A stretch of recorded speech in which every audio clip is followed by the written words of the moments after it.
Noong unang panahon, bago pa man tayo magkaroon ng relihiyon, bago pa man dumami ang mga sulat at aral, may iisang katotohanan.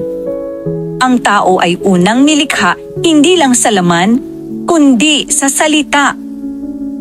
At dito nagsisimula ang tunay na paglikha ng Diyos. Ang literal na katawan, ang unang paghubog. Sa ating katawan, ito ang pisikal na anyo na nakikita natin. Pero noong unang panahon, ang paglikha ng Diyos ay hindi nangyari na parang hulmahan o parang putik na ginagawa ng kamay. Gumamit ang Diyos ng isang propeta, isang taong nilukuban ng Espiritu ng Panginoon. At sa pamamagitan ng katawan ng propetang iyon, ang Espiritu ng Diyos ang kumilos. Ang bawat salitang lumabas sa kanyang bibig ay naging paghubog sa mga taong nakikinig. Kumilos ka, gumising ka, tumindig ka, at ang taong nakatanggap ng salita ay sumusunod. Dahil ang salita ay naging espiritu sa loob niya. Ano ang lumalabas sa bibig ng tao? Yun ang laman ng kanyang loob. Sabi sa Biblia, kung ano ang nasa loob ng tao, yun ang lumalabas sa bibig niya. Kaya kung ang laman ng tao ay galit, galit ang lumalabas. Kung kasamaan ang nasa loob, kasamaan ang magiging bunga.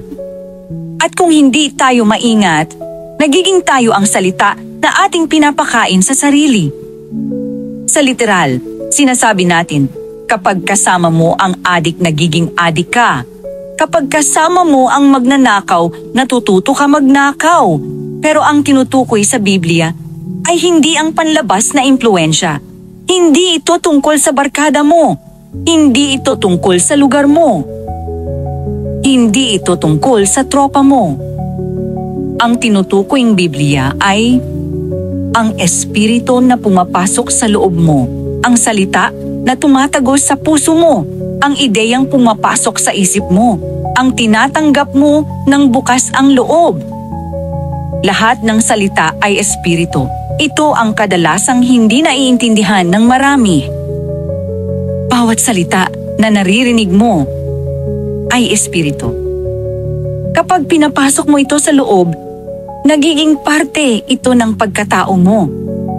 Sabi sa Biblia, ang salita ng Diyos ay buhay, makapangyarihan, at tumatagos hanggang buto at kaluluwa. Ibig sabihin, ang totoong salita ng Diyos ay may kapangyarihang pumasok sa pinakaloob ng tao. At baguhin siya mula sa puso. Pero tandaan, hindi lahat ng nagsasalita ay propeta at hindi lahat ng salita ay mula sa Diyos. Sa panahon ngayon, marami ang nagsasalita pero wala namang espiritu ng Panginoon. Kapag bukas ka, madali kang makahawa ng maling salita at hindi mo namamalayan, nasasaktan ka na pala, nalalason ang loob mo at napapalayo ka sa totoo. May mga espiritong dapat tanggapin at may dapat tanggihan. Sa panahon ngayon, ang pinakamatinding labanan ay hindi pisikal, hindi baril, hindi suntukan, hindi apoy. Ang pinakamalaking laban ay laban ng salita. Laban ng isip, laban ng espiritu. Kaya kung hindi mo babantayan ang iniisip mo, ang pinapakinggan mo, at ang binabasa mo, papasok ang espiritu na hindi para sa iyo at ito ang maghuhubog ng pagkatao mo kahit hindi mo gustuhin. Kaya ang tunay na paglikha ng Diyos ay hindi lang paghubog ng pisikal na katawan. Ito ay paghubog ng puso, paglikha sa espiritu ng tao. Sa pamamagitan ng salita. At hanggang ngayon, kung ano ang tinatanggap mo, yun ang magiging kasama mo. Yun ang magtatakda kung sinong uri ng tao ang malilikha sa loob mo.